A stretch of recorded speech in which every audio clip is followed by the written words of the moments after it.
Assalamualaikum warahmatullahi wabarakatuh. Alhamdulillahilladzi binikmatihi tatimmus sholihat. Segala puji hanya milik Allah Subhanahu wa taala, Rabb semesta alam. Allah yang menciptakan hati, mengajarkan manusia berbicara, dan menganugerahkan lisan sebagai amanah untuk menyampaikan kebaikan. Sholawat dan salam semoga senantiasa Allah curahkan kepada Rasulullah Muhammad SAW, teladan terbaik dalam kelembutan akhlak dan keindahan tutur kata.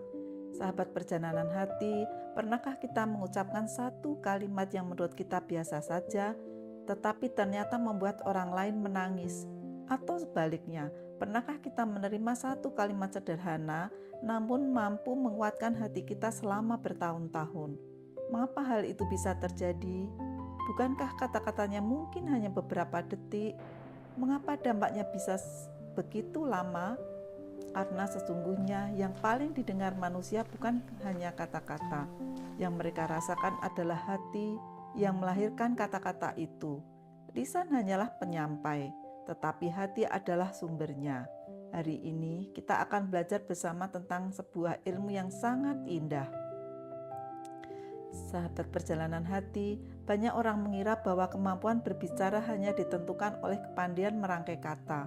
Padahal komunikasi yang benar-benar menyentuh hati memiliki pondasi yang jauh lebih dalam. Ada 3 pondasi utama dalam berkomunikasi. Yang pertama adalah content mastery. Artinya, kita benar-benar memahami apa yang akan kita sampaikan. Karena seseorang tidak mungkin berbicara dengan baik tentang sesuatu yang tidak ia pahami. Semakin dalam ilmu yang kita miliki, semakin jelas, runtut, dan berbobot pesan yang keluar dari lisan kita. Yang kedua adalah delivery mastery. Ini adalah kemampuan menyampaikan pesan dengan cara yang tepat.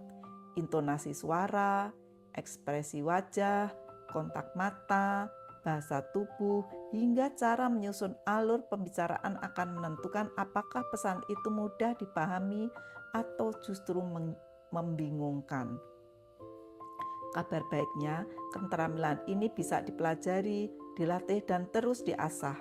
Namun ada satu pondasi yang sering terlupakan, padahal justru paling menentukan, yaitu heart mastery. Mengapa? Karena komunikasi bukan sekedar memindahkan informasi dari mulut kita ke telinga orang lain. Komunikasi adalah proses menyentuhkan hati kita kepada orang lain. Lisan hanyalah pengeras suara, sumber suaranya adalah hati. Jika hati dipenuhi keikhlasan, kasih sayang, dan keinginan untuk memberi manfaat, maka kata-kata yang sederhana pun dapat menguatkan, menenangkan, bahkan mengubah kehidupan seseorang. Sebaliknya, jika hati dipenuhi dengan amarah, ego, atau keinginan untuk menang sendiri, maka kata-kata yang indah sekalipun akan terasa hambar, bahkan bisa melukai. Karena itulah sebelum kita belajar berbicara dengan baik, mari belajar menata hati terlebih dahulu. Mengapa menata hati dalam berbicara begitu penting? Pertama, untuk membangun komunikasi yang baik dalam keluarga dengan pasangan, anak-anak, maupun sahabat. Kata-kata yang lembut menciptakan suasana yang penuh kasih sayang, saling menghargai, dan saling memahami. Dan banyak persoalan bukan karena kurangnya cinta, tetapi karena cara berbicara yang kurang tepat. Kedua, komunikasi yang baik juga menjadi kunci keberhasilan dalam pekerjaan, bisnis, dan karir. Orang yang mampu berbicara dengan jelas, santun, dan penuh empati lebih mudah membangun kepercayaan. Kepercayaan itulah yang membuka pintu kerjasama dan keberkahan dalam setiap aktivitas. Ketiga, kata-kata yang baik mampu menginspirasi. Seringkali satu kalimat yang tulus dapat menghidupkan kembali semangat seseorang yang hampir menyerah. Sebaliknya, satu ucapan yang kasar bisa mematahkan harapan yang telah lama dibangun. Keempat, komunikasi yang baik merupakan salah satu sarana dakwah yang paling efektif. Kebenaran akan lebih mudah diterima apabila disampaikan dengan kelembutan, hikmah, dan kasih sayang. Sebagaimana Allah memerintahkan Nabi Musa dan Nabi Harun ketika berdakwah kepada Fir'aun agar berbicara dengan kata-kata yang lemah lembut. Karena itu, sebelum kita berbicara kepada orang lain, mari bertanya kepada diri sendiri, apakah hati kita sudah tenang? Apakah niat kita untuk memperbaiki, bukan menyakiti? Apakah kata-kata yang akan kita ucapkan akan mendekatkan atau justru menjauhkan? Sahabat perjalanan hati, lisan hanyalah cermin dari hati. Jika hati dipenuhi iman, kasih sayang, dan keikhlasan, maka kata-kata yang keluar pun akan membawa manfaat. Tetapi jika hati dipenuhi amarah, kesombongan, dan kebencian, maka lisan akan menjadi sumber luka. Semoga Allah menjaga hati kita, melembutkan lisan kita, dan menjadikan setiap ucapan kita sebagai amal yang mengundang ridho Allah. Ketiga, tujuan bicara bukan untuk menang, tetapi memberi manfaat. Sahabat perjalanan hati, hari ini kita hidup di zaman ketika banyak orang ingin menang dalam setiap perdebatan, di media sosial, di grup WhatsApp, bahkan di dalam keluarga. Semua ingin menjadi yang paling benar, semua ingin pendapatnya diterima. Padahal, Speak with Heart mengajarkan sesuatu yang berbeda. Tujuan berbicara bukanlah memenangkan argumen, tetapi menenangkan hati dan sebagai jalan hidayah, bukan mencari tepuk tangan, tetapi menghadirkan manfaat, menguatkan hubungan, dan menjadi amal jariah. Allah Subhanahu wa Ta'ala berfirman, yang artinya, dan ucapkanlah kepada manusia perkataan yang baik. Quran Surat Al-Baqarah ayat 83. Perhatikan, Allah tidak mengatakan menangkan semua perdebatan. Yang Allah perintahkan adalah berkata baik. Rasulullah Shallallahu Alaihi Wasallam juga bersabda, barang siapa beriman kepada Allah dan hari akhir, hendaknya dia berbicara yang baik atau diam. Hadis riwayat Bukhari dan Muslim. Terkadang diam adalah bentuk kasih sayang, karena tidak semua kebenaran harus disampaikan saat itu juga, dan tidak semua nasihat harus diucapkan ketika emosi sedang memuncak. Allah mengingatkan, tidaklah seseorang mengucapkan suatu perkataan, melainkan di dekatnya ada malaikat yang selalu mengawasi dan mencatat. Quran Surat Qaf ayat 18. Bayangkan, setiap kalimat yang keluar dari lisan kita sedang dicatat, apakah menjadi amal kebaikan atau justru menjadi penyesalan. Kisah Rasulullah Shallallahu Alaihi Wasallam menenangkan, bukan mempermalukan. Sahabat perjalanan hati, izinkan saya mengajak kita merenungkan satu kisah yang sangat indah. Suatu hari, seorang Arab Badui datang ke Masjid Nabawi. Karena belum memahami ajaran Islam dengan baik, ia buang air kecil di salah satu sudut masjid. Para sahabat terkejut. Mereka segera berlari ingin menghentikannya. Sebagian bahkan marah karena menganggap perbuatannya telah menodai kesucian masjid. Namun, Rasulullah Shallallahu Alaihi Wasallam justru berkata, biarkan dia menyelesaikannya. Setelah orang itu selesai, Rasulullah meminta seember air untuk menyiram bekasnya. Lalu beliau memanggil orang Badui itu dengan penuh kelembutan. Tidak ada bentakan, tidak ada kata-kata yang mempermalukan. Beliau hanya menjelaskan dengan tenang bahwa masjid adalah tempat untuk sholat, berzikir, dan membaca Al-Quran. Apa yang terjadi? Orang Badui itu justru tersentuh. Hatinya terbuka menerima kebenaran. Ia tidak pulang membawa rasa malu. Ia pulang membawa cinta kepada Rasulullah Shallallahu Alaihi Wasallam. Subhanallah, seandainya Rasulullah memilih memarahi dan mempermalukannya di depan banyak orang, mungkin orang itu akan pergi dengan hati yang terluka.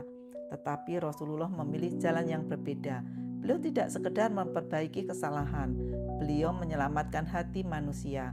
Inilah makna Speak with Heart.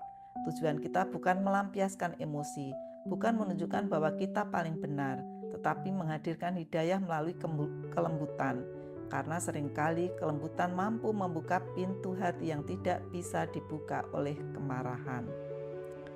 Lalu bagaimana caranya agar lisan kita benar-benar menjadi sumber kebaikan? Bagaimana agar kata-kata yang keluar bukan sekedar terdengar indah, tetapi juga mampu menyentuh hati? Ada 5 prinsip sederhana yang bisa kita latih setiap hari, bukan hanya ketika berdakwah, bukan hanya ketika berbicara di depan umum, tetapi saat berbicara dengan pasangan, anak-anak, orang tua, teman, bahkan pada orang yang berbeda pendapat dengan kita. Pertama, hubungan hati ketika kepada Allah. Segala sesuatu dimulai dari niat. Sebelum berbicara, bertanyalah kepada diri sendiri, mengapa saya ingin mengatakan ini? Apakah agar saya terlihat hebat, agar saya dipuji, agar saya menang, ataukah karena saya benar-benar menginginkan kebaikan bagi orang lain? Seorang mukmin selalu memulai dengan menghubungkan hatinya kepada Allah, mengucapkan bismillah, memohon agar Allah menjaga lisannya, karena kita sadar betapa sering kita menyesali kata-kata yang terucap, tetapi tidak pernah menyesali kata-kata yang berhasil kita tahan. Ketika hati terhubung kepada Allah, ego mulai mengecil, keinginan untuk menang mulai berkurang. Yang tersisa hanyalah keinginan untuk memberi manfaat. Kedua, jaga hati sebelum bicara. Seringkali masalah bukan terletak pada kata-kata, tetapi pada kondisi hati ketika kata itu diucapkan. Kalimat yang sama bisa terdengar lembut, bisa juga terdengar menyakitkan. Perbedaannya ada pada hati. Karena itu, jangan mengambil keputusan ketika marah, jangan memberi nasihat ketika emosi, jangan membalas pesan ketika hati sedang terluka. Rasulullah Shallallahu Alaihi Wasallam pernah memberi nasihat yang sangat singkat kepada seseorang. Beliau hanya berkata, "Jangan marah." Beliau mengulangi beberapa kali. Hadis riwayat Bukhari. Karena ketika marah menguasai hati, akal kehilangan kebijaksanaannya, dan lisan sering mengucapkan sesuatu yang akhirnya kita sesali. Mungkin kita pernah mengalaminya. Hanya karena emosi beberapa menit, hubungan yang dibangun bertahun-tahun menjadi rusak. Maka sebelum jaga lisan, jagalah hati. Ketiga, pilih kata yang membangun. Allah Subhanahu wa Ta'ala tidak hanya memerintahkan kita berkata benar, tetapi juga berkata dengan cara yang benar. Di dalam Al-Quran kita mengenal beberapa bentuk ucapan, qaulan sadidan, perkataan yang benar, qaulan layyinan, perkataan yang lembut, qaulan kariman, perkataan yang mulia. Artinya kebenaran saja belum cukup, cara menyampaikannya juga harus penuh hikmah. Sebelum berbicara, biasakan bertanya kepada diri sendiri, apakah ini benar, apakah ini bermanfaat, apakah cara menyampaikannya sudah baik. Kalau salah satu jawabannya belum, mungkin kita perlu diam sejenak. Keempat, dengarkan dengan hati. Sahabat perjalanan hati, tahukah kita apakah kebutuhan terbesar manusia? Seringkali bukan uang, bukan hadiah, bukan solusi, tetapi didengar, dipahami, dihargai. Betapa banyak konflik rumah tangga terjadi karena masalah masing-masing sibuk berbicara. Tidak ada yang benar-benar mendengarkan, padahal mendengarkan adalah bentuk cinta. Ketika seseorang sedang berbicara, jangan buru-buru menyela, jangan buru-buru memberi solusi. Kadang yang dia butuhkan hanyalah seseorang yang hadir sepenuh hati, seseorang yang berkata, "Saya mengerti apa yang sedang Anda rasakan." Kalimat sederhana itu seringkali jauh lebih menyembuhkan daripada nasihat yang panjang. Sebuah pengalaman yang mengajarkan. Sahabat perjalanan hati, izinkanlah saya berbagi pengalaman sederhana. Dalam perjalanan mengajar membaca Al-Quran, saya pernah bertemu seorang ibu yang datang dengan wajah penuh keraguan. Dia berkata pelan, "Bu, saya sudah berusia lanjut, bacaan Al-Quran saya masih terbata-bata, saya malu, saya bisa merasakan kegelisahan di hatinya." Dia bukan takut belajar, dia takut di hati. Bayangkan seandainya saya itu seandainya saat itu saya berkata, "Seharusnya dari dulu ibu belajar," atau "Kenapa baru sekarang?" Mungkin hari itu menjadi pertemuan pertama sekaligus terakhir. Namun saya hanya tersenyum. Lalu saya berkata, "Ibu, tidak ada kata terlambat untuk menjadi sahabat Al-Quran. Allah tidak melihat seberapa cepat kita belajar. Allah melihat kesungguhan hati kita." Ya Allah, mata beliau langsung berkaca-kaca. Beliau tersenyum sambil berkata, "Terima kasih Bu, saya jadi semangat lagi. Saat itu saya belajar satu pelajaran yang sangat berharga. Kadang yang mengubah hidup seseorang bukan ceramah yang panjang, bukan pula kata-kata yang rumit, tetapi satu kalimat yang membuatnya merasa diterima. Bukankah Rasulullah Shallallahu Alaihi Wasallam juga selalu membuat orang merasa dihargai? Maka sebelum memberi ilmu, berikanlah hati kita terlebih dahulu, karena hati yang merasa diterima akan lebih mudah menerima kebenaran." Kelima, pikirkan dampaknya. Sebelum satu kalimat keluar, berhentilah sejenak. Bayangkan, apa dampak dari ucapan ini? Apakah akan mendekatkan hati, ataukah justru menjauhkan? Apakah akan menjadi penyemangat, ataukah menjadi luka yang sulit dilupakan? Karena setiap kata adalah benih. Jika benih itu baik, ia akan tumbuh menjadi pohon kebaikan. Namun jika benih itu buruk, ia akan tumbuh dan meninggalkan bekas. Maka bijaksanalah sebelum berbicara. 5. Komunikasi seorang muslim. Menghadirkan Allah dalam setiap percakapan. Sahabat perjalanan hati, seringkali kita mengira komunikasi hanya melibatkan dua orang, aku dan kamu. Padahal bagi seorang mukmin ada satu pihak yang selalu hadir, yaitu Allah Subhanahu wa Ta'ala. Karena itu komunikasi seorang mukmin bukan sekedar pertukaran kata, tetapi bagian dari ibadah. Sebelum berbicara, ia mengucapkan bismillah. Ia memohon agar Allah menjaga lisannya. Ketika berbicara, ia berusaha jujur, lembut, dan rendah hati. Ia sadar kata sedang didengar manusia dan dicatat oleh malaikat. Setelah selesai, ia mengucapkan alhamdulillah, karena jika ada manfaat yang sampai kepada orang lain, semua itu adalah pertolongan Allah.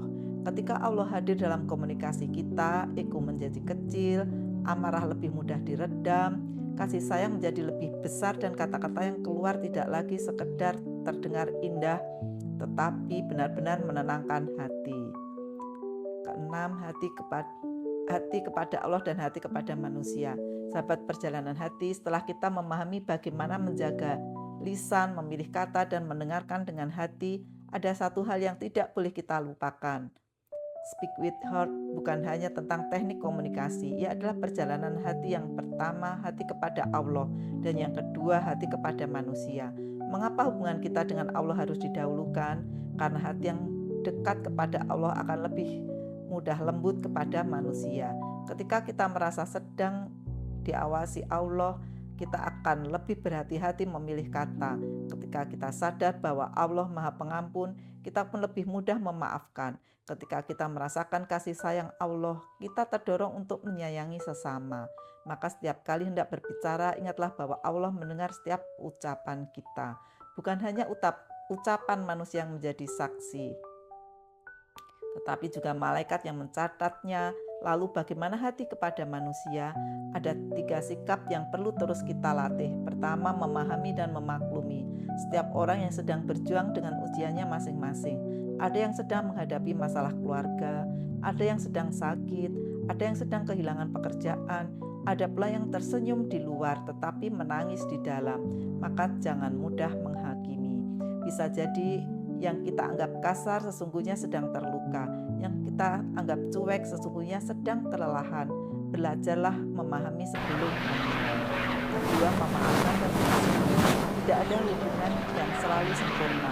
Suami istri bisa salah paham, anak bisa mengecewakan orang tua, sahabat bisa menyakiti. Namun jika kita terus memaafkan, hanya kita sendiri yang akan berubah. Memaafkan bukan berarti kesalahan. Memaafkan adalah membebaskan hati kita dari beban kebencian. Bukankah Allah setiap hari membuka pintu ampunan bagi kita? Maka, mengapa kita begitu sulit membuka pintu maaf bagi sesama? Ketiga, menginginkan kebaikan bagi orang lain. Inilah tanda hati yang bersih. Ketika melihat orang lain berhasil, kita ikut bersyukur. Ketika melihat orang lain terjatuh, kita membantu bangkit. Ketika menasihati, tujuannya bukan mempermalukan, tetapi menyelamatkan. Bukan menjatuhkan harga diri, tetapi mengangkat martabatnya. Jika 3 sikap ini hadir, maka setiap kata yang keluar dari lisan kita akan terasa seperti doa. Sahabat perjalanan hati, ada sebuah kalimat yang sangat menyentuh hati. Orang mungkin lupa apa yang kita katakan, orang mungkin lupa apa yang kita lakukan, tetapi mereka tidak akan lupa bagaimana perasaan mereka ketika bersama kita. Coba kita renungkan sejenak, ketika anak-anak mengenang kita nanti, apa yang mereka ingat? Apakah suara kita yang sering memarahi, ataukah pelukan dan kata-kata yang menguatkan? Ketika pasangan mengenang kita, apa yang tertinggal? Apakah kritik yang terus-menerus, ataukah ucapan yang menenangkan? Ketika murid-murid mengenang gurunya, Mereka seringkali tidak mengingat seluruh materi yang diajarkan, tetapi mereka selalu mengingat bagaimana guru itu membuat mereka merasa dihargai. Begitu pula dalam dakwah, yang pertama kali menyentuh hati bukanlah kepandaian berbicara, tetapi akhlak, karena akhlak adalah bahasa yang dipahami oleh semua orang. Sebelum kita mengakhiri perjalanan hari ini, izinkan saya mengajak sahabat perjalanan hati merenung sejenak. Tidak perlu menjawab kepada saya, jawablah di dalam hati masing-masing. Apakah selama ini lisan saya menjadi sumber ketenangan, ataukah justru sumber luka? Apakah pasangan saya merasa nyaman berbicara dengan saya? Apakah anak-anak saya berani bercerita kepada saya? Apakah orang tua saya merasa dihormati oleh ucapan saya? Apakah teman-teman saya merasa didengarkan? Ataukah saya lebih sering sibuk menyampaikan pendapat daripada memahami perasaan mereka? Dan yang paling penting, jika hari ini adalah hari terakhir saya hidup di dunia, apakah orang-orang akan mengenang saya sebagai pribadi yang membawa ketenangan, atau justru sebagai orang yang sering melukai dengan lisannya? Sahabat perjalanan hati, perubahan besar tidak dimulai dari kata-kata. Perubahan besar dimulai dari hati. Ketika hati berubah, cara berpikir berubah. Ketika cara berpikir berubah, cara berbicara pun ikut berubah. Dan ketika cara berbicara berubah, hubungan-hubungan kita pun mulai dipulihkan. Sahabat perjalanan hati, mari kita belajar bahwa speak with heart bukan sekedar keterampilan berbicara. Ia adalah latihan membersihkan hati, karena lisan hanyalah penyampai, hati adalah sumbernya. Jika hati dipenuhi iman, kata-kata menjadi doa. Jika hati dipenuhi kasih sayang, kata-kata menjadi pelukan. Jika hati dipenuhi keikhlasan, maka kata-kata menjadi jalan hidayah. Mulai hari ini sebelum berbicara, bertanyalah kepada diri sendiri, apakah ucapan ini mendekatkan hati kepada Allah? Apakah ucapan ini membawa manfaat? Apakah orang yang mendengarnya akan merasa dihargai? Kalau jawabannya iya, sampaikanlah dengan kelembutan. Kalau belum, mungkin lebih baik kita diam sejenak, memperbaiki hati, lalu berbicara pada waktu yang tepat. Karena terkadang satu kalimat yang lahir dari hati yang bersih lebih berharga daripada 1000 kalimat yang lahir dari ego. Semoga Allah Subhanahu wa Ta'ala menjadikan hati kita hati yang lembut, menjadikan lisan kita lisan yang jujur, santun, dan penuh kasih sayang, menjadikan setiap kata yang keluar dari mulut kita sebagai jalan hidayah, penguat bagi yang lemah, penyejuk bagi yang gelisah, dan amal jariah yang terus mengalir hingga akhir hayat. Terima kasih telah menyaksikan perjalanan hati. Mari terus belajar menata hati, menumbuhkan iman dan memperbaiki diri sedikit demi sedikit, dan melangkah bersama menuju ridho ilahi. Jika video ini bermanfaat, silakan bagikan kepada keluarga, sahabat, dan orang-orang yang kita cintai. Semoga setiap kebaikan yang tersebar menjadi amal jariah yang terus mengalir untuk kita semua. Sampai jumpa pada perjalanan hati berikutnya. Wassalamualaikum warahmatullahi wabarakatuh.